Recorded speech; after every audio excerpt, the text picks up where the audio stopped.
You ever wonder why diets fail? Anybody that's been on a GLP-1, nearly everyone, has spent considerable parts of their lives on a diet.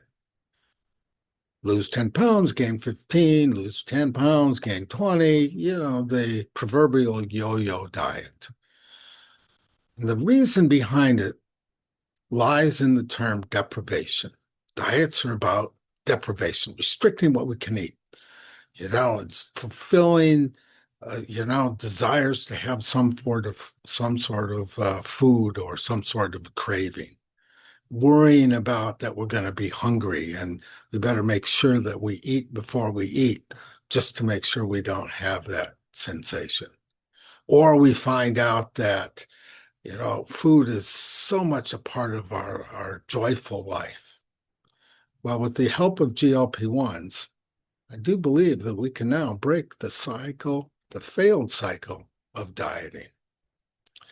Hi, my name is Dr. Fritz Erickson. I'm a professor of psychological science at Northern Michigan University, and I, along with our research team, have been studying the psychological side of GLP-1s. We know GLP-1s, there are three sides to this story. There's certainly the medication, and the advances that continue with the medication have just been extraordinary. And there are lots of wonderful research on the efficacy of GLP-1s, how to use GLP-1s, and so forth. Second thing we know is diet and exercise are absolutely fundamental. GLP-1s are not a magic shot, not a magic pill. There's nothing magic about it. It requires diet and exercise. And so, you just got to do that as part of it. Now, a great thing about GLP-1s is it makes diet and exercise a whole lot easier. And we've seen that in our research. Third thing, though, is the psychological side of it. And any research done on any form of addictive behavior suggests the physical addictions are pale in comparison to the psychological aspects. Ask any recovered smoker what was more difficult, getting over the addiction to nicotine or the years it takes to just get away from the mindset that goes around smoking. I'm a GLP-1 user myself. And one of the things I've monitored myself, as well as the hundreds and hundreds of other GLP users, to really understand their journeys. And one of the things seems pretty clear: stop dieting. Just stop dieting and use GLP-1 as the tool that helps you stop dieting. Now, there are several factors that GLP-1 can help with. One is this whole idea of food noise. Now, I had never heard the term food noise before. And yet, when I heard the term food noise, it made enormous sense.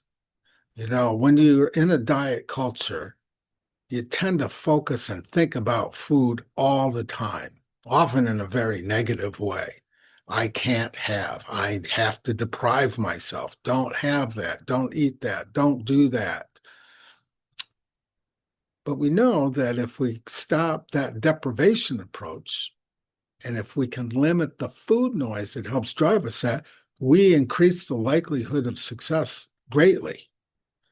So pay attention to that. Second thing, when you think about what you can't have, it's important to think about what you can have. And amazingly, you can have pretty much anything that you want. I often tell people myself that one of the great things about a GLP-1 is that I eat whatever I want. I just don't want things that I used to have before. And I certainly don't want them in the quantity that I had. And we've seen that story shared many, many times from many, many GLP-1 users. I don't eat fried food anymore. I just don't want it. Now I like brownies. I'm going to have a brownie when I want a brownie. Well, what I don't want is I don't want the whole pan of brownies. So I have a brownie. It's a great thing. Fulfills, I feel good about it. And so I don't feel guilty about it. I just eat what I want. But the great thing about a GLP-1 is it helps us not want. Third thing is we cannot be harsh on our food choices. We need to get away from this idea of judging ourselves in terms of what we're eating. Let the GLP-1 help you eat healthier, more fulfilling, and better. I eat everything again. I sit down at the dinner table. I just don't eat as much. Why? Because I fill up faster. And so I've accepted that.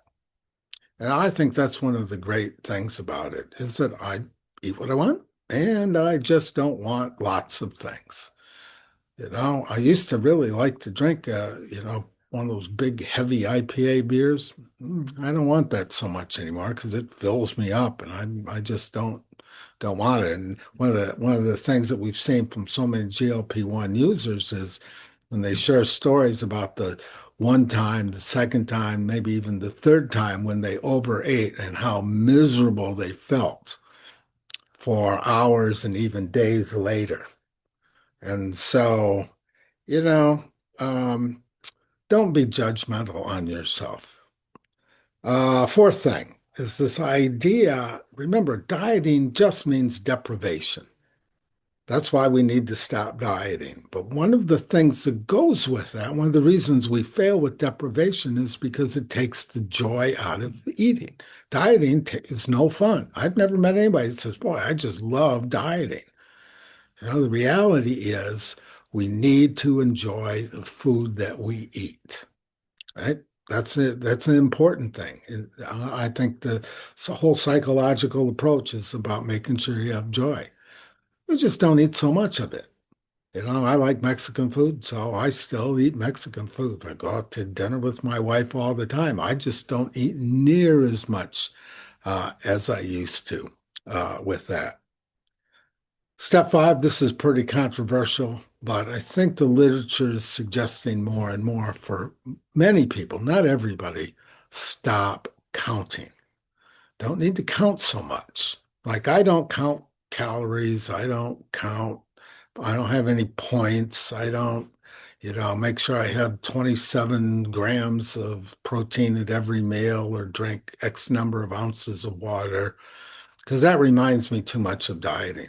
So I don't count. I let my body tell me what it is that I need and that I follow through with that. Now, the good news is one of the things the GLP-1 helps with my body is eat more protein. So I eat a lot of protein. Me and chicken have a thing going, I mean, and I've heard that story from so many of the people that we've researched is that they just really like protein and it fits in good. For some people, they like protein shakes. For some people, they don't like protein shakes. Whatever floats your boat, as some might say.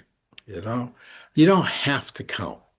Now, if you do count, that's great because I know people and talk to people, they love to count. They love to have a spreadsheet and an organizational chart monitoring everything they eat. That's great.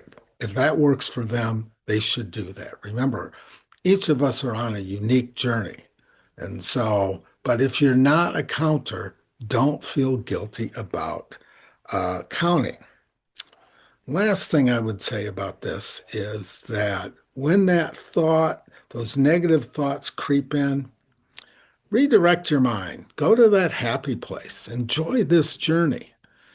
One of the things I tell people a lot and stuff that we've seen in the research, stuff that we've researched ourselves and our own personal experiences. And that is if we can go to that happy place, think happy thoughts about this whole thing. Because, look, I tell people all the time, weight loss is fun. It's just fun. I derive so much joy and satisfaction of it. But I found the real benefits lie in the health. I did my, 6 months into this journey, I went to my physician for my annual physical. I haven't had as good an annual physical as that that level in 30 years. Dropping away from blood pressure medicine. I don't take statins so much. I mean, the list goes kind of on, and I just feel better. I mean, my joints work better. And it's the joint loss is not, or, joint pain reduction is not necessarily because of the weight loss. The research that's coming out on role of inflammation is really encouraging, as is encouraging about issues of heart disease. And of course, this whole thing started around diabetes, type 2 diabetes. And so, for me, being happy about it and enjoying this journey is a really important part of being successful. So with that, stop dieting. It's just kind of one of those things. Hope you enjoyed this episode, and we will continue to put these out.